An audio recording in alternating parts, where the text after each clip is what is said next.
This is Providence Television International, the game changer. Stand by for the next program.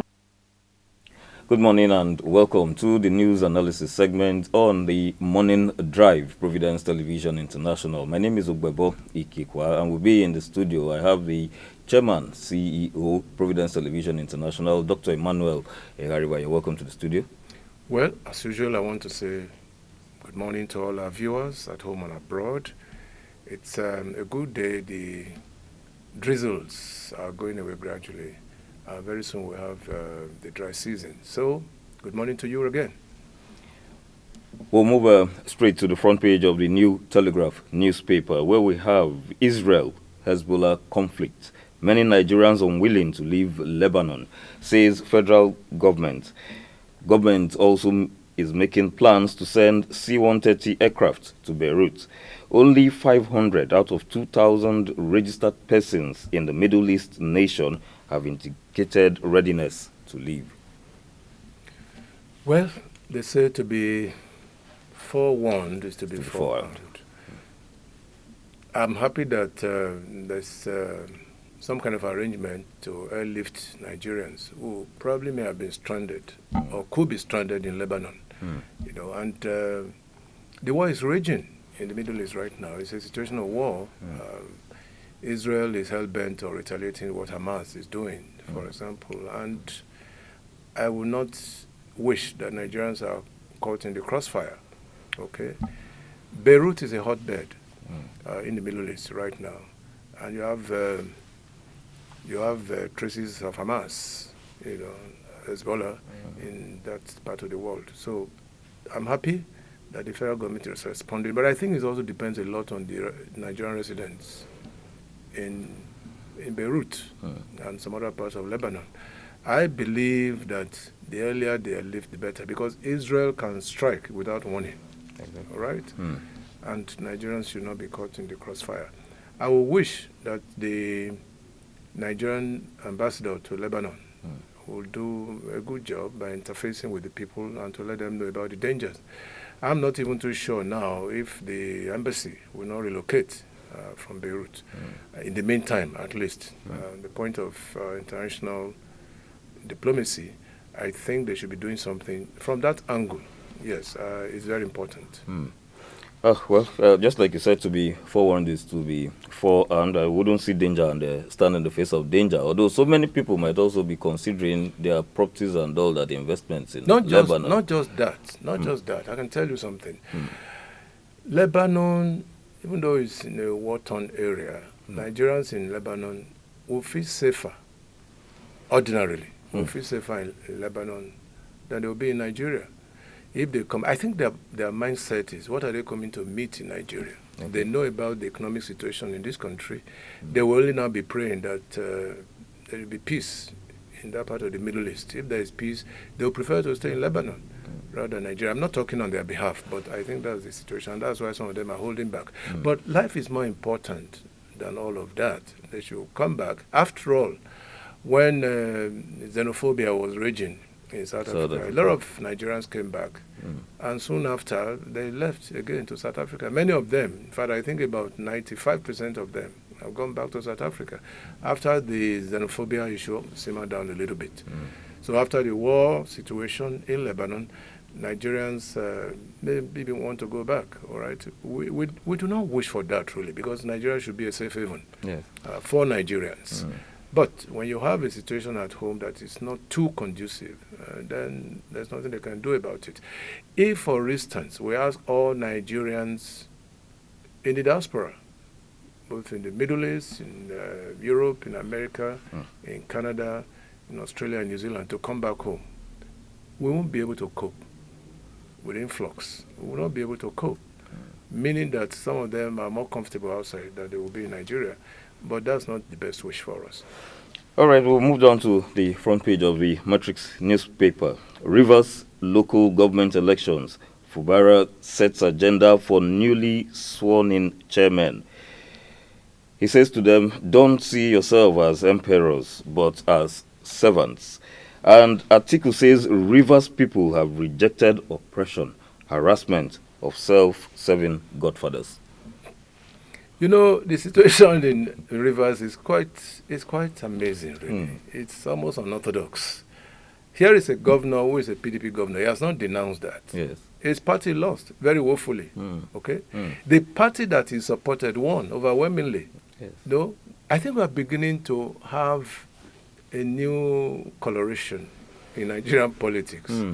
This is strange. I mean, obviously, he remains a PDP. He has not said that he's no longer a member of the PDP. Exactly. But look at his political strength within a few months. He asked his people, his supporters, to go into APP, and they did. In other words, he is the new sheriff in town, Exactly. in Rivers. And they obeyed him. They all went there, and they won. In fact, 22 out of 23. That's more than a landslide, okay? He has a large heart, but he also has a lion heart, that young man, Fubara. A lot of people are praising him now for standing up against Wike, Yes. who all along has been breathing down his neck. And I said this a couple of days ago. What is the problem with ex-governors who will be breathing down the neck of their successors? Exactly. It just doesn't make sense. And look at it now. Wike has lost electoral value. Yes. He has lost his clout in Rivers by this election. He has lost his clout completely. And PDP is right to... Look at what Atiku even said. Exactly. Yes, in one of the newspapers. That no, it was not even Atiku, it was Wambara. Okay. Wambara said PDP has lost it. Yes. Yes. Said Yes. PDP has lost Rivers. And meanwhile, they have a sitting governor who is a member of the PDP. So it's a configuration that one cannot really understand. But some of us do. I mean, evidently, if things don't go well, I see Fubara changing, jumping ship to join the APP, because that is where all the action is at the moment. But what even pleases me is that, arising from that election, is that the police were not involved. The police were not involved. Exactly. And yet we had a pretty smooth election, minus a few skirmishes here and there. Meaning that the electoral process, if you watch it carefully, can almost, I'm picking my words very carefully, can almost do without the police, if you depend on local vigilante and all of that. So that's a lesson for us, okay? Secondly, Fubara has consolidated power, politically and legally, okay? And don't forget that the chairman of the Rivers State Electoral Commission is a retired judge. Okay. So he knows his onions, he knows what the law says. Retired judge. And this is what you've been clamoring Yes, for. that's what I've been clamoring for on this station. And again, look at it. All the former governors are on the side of Fubara. Exactly. For instance, Odili and even Amechi. Amechi's APC has two factions. He is supporting a PDP governor. And his party, APC, did not win any local government. Exactly. But yet, he's supporting a sitting governor who belongs to PDP. So you can see the configuration. Exactly. It's quite amazing. Really, really amazing. Even Minima, former chief of army staff, has come out to say that, yes, Fubara has done a good job and they need to support him. He's a young man who has his head firmly fixed on good shoulders and he's very courageous. I like people who are courageous.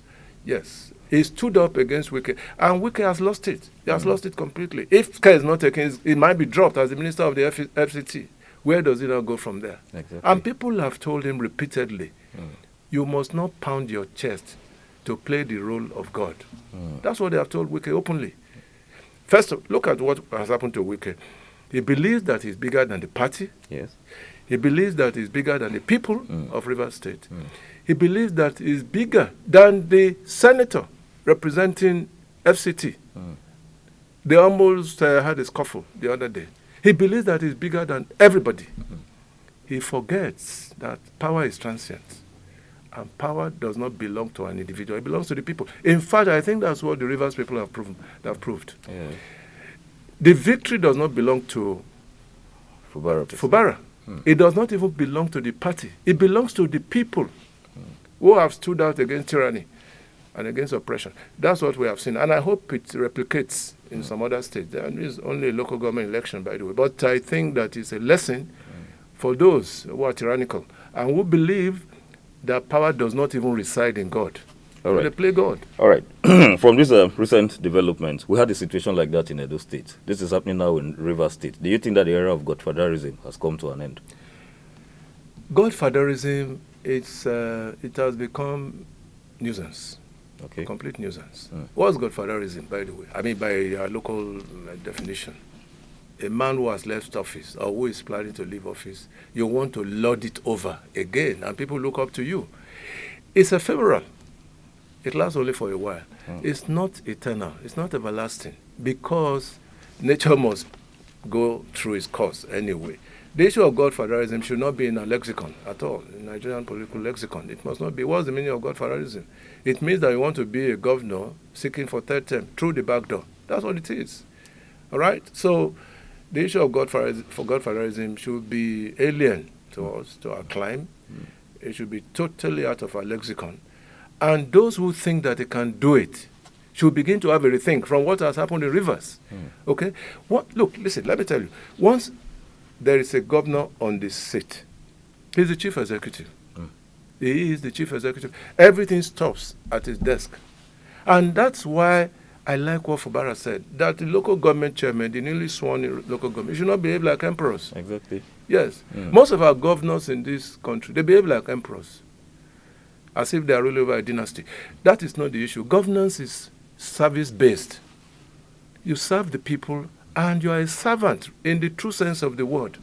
If the people, look at what is happening in the country now. If the people are suffering, the leadership must share in their pain. The leadership must share in their suffering. There must be a synergy. Look at what is happening. The people are suffering, and look against the backdrop. Juxtapose it with the lifestyle of our leaders. It just doesn't add up.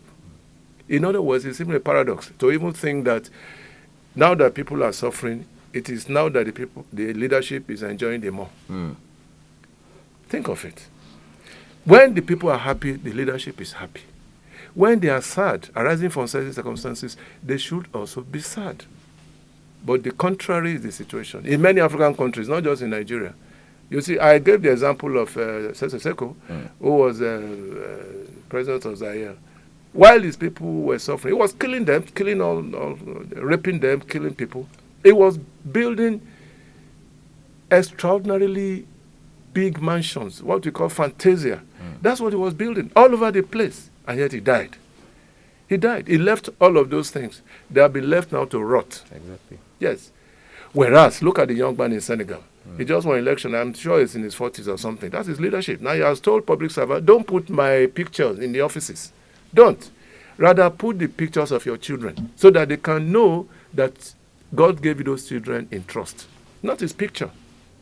Although that is even ideal, the picture of a leader. But he says, no, that's a new dimension in leadership in Africa. If all of them can do that, that would be wonderful. A young man in Senegal. Well, I hope that one day we'll actually get there. Yeah. Going to the front page of the Daily Trust, how multi-billion naira illicit arms entered Nigeria 23 times in 7 years. Customs says investigation is ongoing. Investigation is going after 7 years. Look at the volume of arms coming to this country. Well, first of all, we must not deny the fact that we have a porous border. No. Very porous. Going to over 1,000 kilometers. Over 1,000, particularly in the north. Going to over 1,000. And these borders are not well policed. It's not the job of customs alone. What are the armed forces? Yes. That's where people from the Sahel, I mean, these bandits and the others, that's why they infiltrate into the country.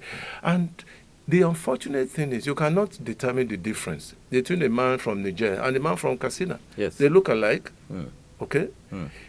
In culture, in religion, in language. They look alike. So that makes it even more challenging. But that is where I think the security forces should be more alive to their responsibilities. Yes. Well, we'll move to the front. Yes, still on the Daily Trust, we'll be moving down. Still on the Daily Trust, higher interest rate, painful for borrowers, but necessary to control inflation. This is coming from the CBN. The CBN again. We have said it time and time again. The CBN has become a problem in this country. And that's why people are saying that they should remove Cardoso. Cardoso is not the exactly. Yeah, the president it's the governor. be all and end all in central bank. And hear what he's saying. Exactly. Yes.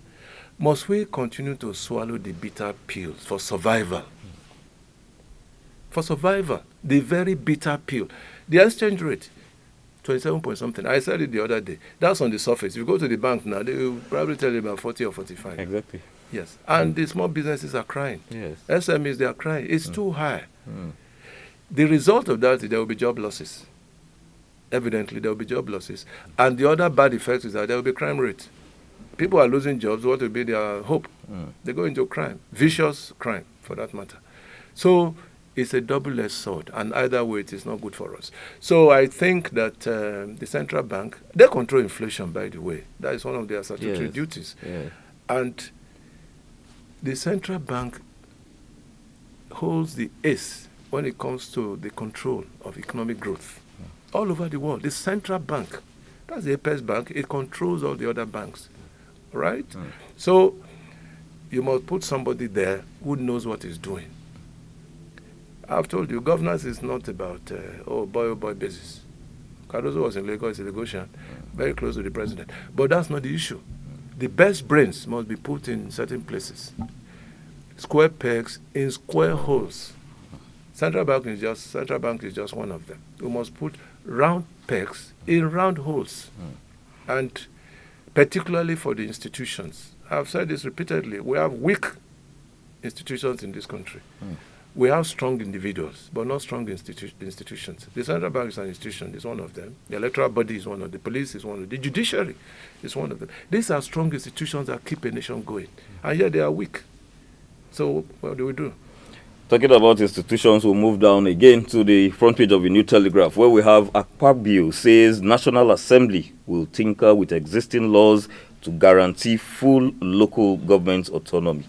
But the Supreme Court has said it. I don't know what the Senate President is talking about again, except they are trying to shortchange the system. The Supreme Court has said it very clearly, that funds must come straight to the local government. So if that is not permitted, then you hold the governors to account. Funny enough, some local governments are saying they're even better off with the governor when the Supreme Court is in their aid, supporting them for autonomy. So it's a contradiction. We are living in a country of contradictions. Yes, Nigeria itself is a contradiction. I mean, look at what is happening now. You are laughing, but yes, it's laughable sometimes. It's a terrible situation. Well, with this, we'll come to the end of the newspaper analysis segment, but don't go away as the interview segment comes up immediately. Please stay tuned.